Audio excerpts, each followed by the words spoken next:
वो सवाल मैंने वो सवाल ख़ास तौर से ये देखा था, कुर्बानी से कार्बन एमिशन बनता है तो ये तो नेचर के ख़िलाफ़ है, तो ये तो मतलब नेचर को डैमेज कर रही है कुर्बानी, तो हमें कार्बन एमिशन नहीं। इनसे कोई पूछे यार ये कार्बन एमिशन होता क्या है, ज़रा ये तो बताओ, ये आपको नहीं बताएंगे। ये अगर आपको इन्होंने बता दिया तो काम ख़राब हो जाएगा। कार्बन डाइऑक्साइड या ये जो ग्रीन हाउस गैसेज़ हैं, ये तो ना आप जब बाथरूम जाते हैं स्टूल करते हैं उससे भी निकलती हैं। आप एक बात बताएं, अगर हम इनका एतराज़ मान लें कि ये जो जानवर हैं जब ये डेफिकेट करते हैं तो उससे ये गैसेस निकलती हैं और ग्रीन हाउस गैसेस पे इम्पैक्ट आता है जी, ओजोन लेयर डैमेज होती है, इनकी मैं ये बातें मान लूँ अगर, फिर तो मसला काफ़ी ख़राब हो जाएगा। वो कैसे? वो ऐसे कि इस वक्त दुनिया में जानवरों की आबादी ज़्यादा है, ये चौपाए जो हैं कुर्बानी वाले, या इंसानों की? इंसान ज़्यादा कार्बन डाइऑक्साइड और ग्रीन हाउस गैसेस इमिट कर रहा है या जानवर? तो भाई फिर तो ये बाथरूम जाने पे भी पाबंदी लगा देंगे कल को, क्योंकि नहीं यार कोई ऐसी गोली खा लो जिससे बाथरूम ही ना आए। इन लोगों का ये हाल है। मैं आपको एक फ़ैक्ट बताने लगा हूँ अभी कि ये किस तरह मैनिपुलेट करते हैं फैक्ट्स को। मैं एक स्पेशल ये लेकर आया हूँ, इन्हीं की एक बड़ी पावरफुल वेबसाइट है जहाँ पे ये दिखा रहे हैं, लेकिन देखें मैनिपुलेट कैसे करते हैं। मैं आपको एक अभी इमेज दिखाने लगा हूँ, ज़रा इसको देखिएगा। ये global green house gas emission from food production, ठीक है, ये पूरा इसका सोर्स है। ये वेबसाइट आपको डिस्क्रिप्शन में भी मैं इसका लिंक दे दूंगा। ये मैंने नहीं इमेज बनाया। टोटल एमिशन जो है ना, जितने भी ये जो है ना सारे सोर्सेज हैं, it is only 26% food related. जितना भी ह्यूमन फूड रिलेटेड स्टफ़ है ना, उसमें फूड पैकेजिंग आ जाती है, उसमें फूड ट्रांसपोर्टेशन आ जाती है, लाइव स्टॉक आ जाता है, फिशरीज़ आ जाती हैं, क्रॉप्स फॉर ह्यूमन फूड आ जाती हैं, क्रॉप्स फॉर एनिमल फूड आ जाती हैं, लैंड्स आ जाती हैं, ये सारा कुछ सर उसमें आ जाता है। अब मुझे आप ये बताएं, ये आपको इसी चीज़ पर फोकस तो करवाते हैं जी। ये देखें जी, ये हो रहा है, आप लोग गैसेज एमिट कर रहे हैं।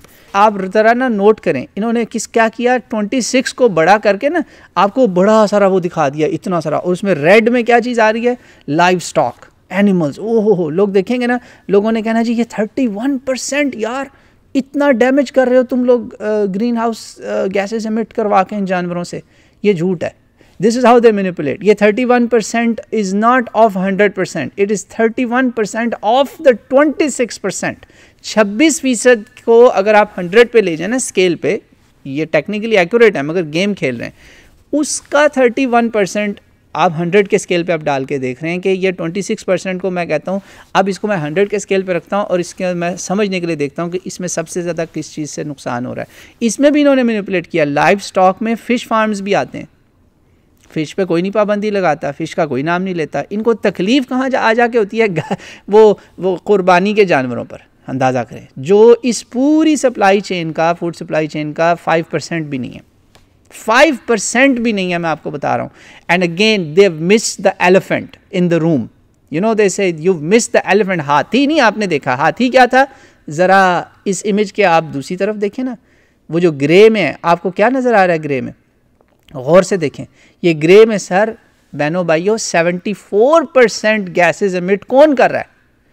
आप देखें, इनकी अगर हम बातें मानने लग जाएं, जो इस तरह की ये फजूल याद बकते हैं कि आप गोश्त खाना भी छोड़ दो, इम्पॉसिबल मीट खाओ, इनसे पूछो ये जो लैब में इम्पॉसिबल मीट बन रहा है उसमें नहीं कोई ग्रीन हाउस गैसेज आ रही। ये जो 74% तुमने दिखाया ही नहीं, जिसको ग्रे किया हुआ है तुमने अदर, इसमें आपके वो जो सारी इंडस्ट्री है जो धुआं छोड़ रही है और डिफरेंट और सोर्सेज से ये ग्रीन हाउस गैसेज आ रही हैं और ओजोन को, पूरे एनवायरनमेंट को, नेचर को नुकसान पहुंचा रहे हो, वो 74 छोड़ दिया आपने। और उस 74 बल्कि एक्चुअल 100 के स्केल में जो सिर्फ 3-4% भी नहीं बनता था ना फूड चेन का, जो एनिमल्स का हिस्सा है, उसको पकड़ के मैग्नीफाई कर दिया। यार बेवकूफ़ समझा हुआ इन्होंने। हम गधे हैं, घास खाते हैं, जो हमें को पता नहीं है क्या क्या खेल खेल रहे हैं हमारे साथ। इनसे कोई पूछे कि अगर हम आपकी बात माने तो हम ये जो लाइव स्टॉक है, जो ये जो होती हैं काओ शीप, ये वो, इनकी खाल का इस्तेमाल छोड़ दें, तो फिर ये जो टेंट वगैरह बनते हैं या जो शीट्स बनती हैं, जैकेट्स बनती हैं, तो ये प्लास्टिक की बनेंगी। रेक्सिन यूज़ होगा, क्या यूज़ होगा, नायलॉन यूज़ होगा, कौन सा मटेरियल यूज़ होगा? वो ज़्यादा पोल्यूट नहीं करेगा एनवायरनमेंट को। भाई ये तो नेचर का हिस्सा है, नेचर के अंदर ही जाके ख़त्म हो जाएगा। There is a nature cycle. अगर गाय भैंस जो है वो काओ जो है वो एमिट कर रही है गैसेस, तो भाई वो यूरिया भी दे रही है आपको नेचुरल खाद दे रही है। बल्कि ये जो लैम्ब और गोट का जो है ना फीसीज वगैरह, this is one of the best fertiliser for your ground. ये चाहते हैं हम इनसे यूरिया ख़रीदें, वो केमिकल खादें ख़रीदें। ये जो नेचर हमें दे रही है, देखिए नेचर बैलेंसेस इटसेल्फ। ये नेचर का बैलेंस है कि अगर वो एमिट कर रहे हैं तो वो आपको प्रोड्यूस कितना करके दे रहे हैं, तो it kind of evens out. ये इवन आउट हो जाता है, बैलेंस हो जाता है। तो ये सारी ठगबाजियाँ हैं। कोई आपकी ओजोन को आपकी वो जो है ना, आप घर में गाय पालते हैं या फूड के लिए, दूध के लिए, वो क्या, अब ये लोग कहते हैं जी मुर्गियों के अंडे भी ये काम, मुर्गियाँ भी नुकसान पहुँचा रही हैं। यार क्या हो गया है, क्यों लोगों को बेवकूफ़ बना रहे हो? ये इस तरह तो कल को ये कहेंगे बाथरूम जाना भी बंद कर दो। इनकी बातों में ना आप जाएं। They are hiding the elephant from you by graying out the non food 74%। उन्हें कहो उसको कम करो। जब उसको ले आओगे ना तुम 20% पे, फूड के 26 पे मैच करोगे तो हम फिर बात करेंगे। हमारे साथ हमें ना don't play these number games with us. तो I hope this answers the question. There is no such emission that is a threat to our nature। अल्हम्दुलिल्लाह ये सब फजूलियात हैं, लोगों को बेवकूफ़ बनाने की कोशिश कर रहे हैं। नेचर को थ्रेट वो चीज़ें दे रही हैं जो हम नेचर के साथ खेल रहे हैं।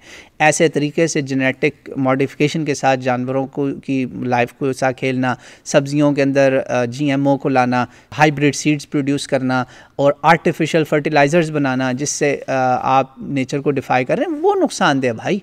उसके ऊपर पाबंदियाँ लगाओ।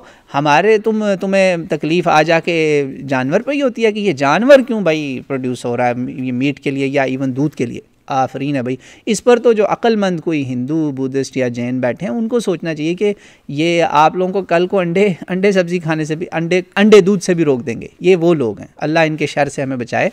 तो अपनी आंखें खोलें। ये वीगनिज़म जो है ना, ये भी एक रिलीजन की तरह इस वक्त हो रहा है और बेचारे हमारे सीधे लोग जो है ना उनसे डिफेंड नहीं होता। तो आई होप कि ये आपको जो है ना मेरी थोड़ी सी तहकीक, ये आज मैं इसकी तैयारी ही सिर्फ करके आया था। मैंने कहा इसका तो मैं इलाज करना है। मुझे शुक्र है अल्हम्दुलिल्लाह इनकी वेबसाइट पे पड़ा हुआ मिल गया। मैंने कहा ये तो मैं डाउनलोड करूँ ना तो इनको, और इसमें नीचे सोर्स भी दिया हुआ है तो इंशाल्लाह ये कॉपीराइट की कोई नहीं मसला होगा। हम डिस्क्रिप्शन में इसका पूरा लिंक भी डाल देंगे इंशाल्लाह ताला। तो उम्मीद है ये ग्रीन हाउस का मसला तो हल हो गया। नो टेंशन, इंशाल्लाह आपकी कुर्बानी 1% भी कंट्रीब्यूट नहीं करेगी। ये सब चक्करबाजी है। वो 31% जो इन्होंने बड़ा करके दिखाया ना, वो एक्चुअली उस 26% को उन्होंने 31% बनाया। तो don't worry, we are all safe इंशाल्लाह ताला। इंशाल्लाह हमसे ज़्यादा इन्वायरमेंट फ्रेंडली कोई नहीं है। हमने तो भाई इन जानवरों से इन्वायरमेंट को फ़ायदा देना है, और ज़मीन को भी फ़ायदा मिलेगा, जानवर, कीड़े मकोड़े सारे मैं फ़ायदे बता चुका हूँ। वो इंशाल्लाह ताला नेचर को फ़ायदा हो, नेचर का साइकिल है ये इंशाल्लाह ताला।